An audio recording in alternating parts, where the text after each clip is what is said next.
哇塞，你们知道吗？加拿大移民政策会法语可以加分哎 ，CLB 达到7级，就像坐上火箭直达移民保障带。是这样的呀，其实不只是移民，不同的语言能决定你看到的世界有多大。既然世界这么大，我想去看看。没拿到加拿大护照，怎么看世界？我只关心学了法语能不能让我成功移民。如果只是为了加分学法语，岂不是太可惜了一点？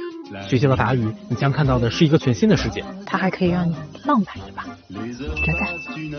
语言里往往藏着的是逻辑思维，也就是说，你是怎么表达的，也就意味着你是怎么理解这个世界的。那我只会一种语言，会不会影响我对世界的探索？其实语言不仅仅只是交流的工具，你能理解多少，就能表达多少，同时也意味着你能加分多少。Je pense donc je suis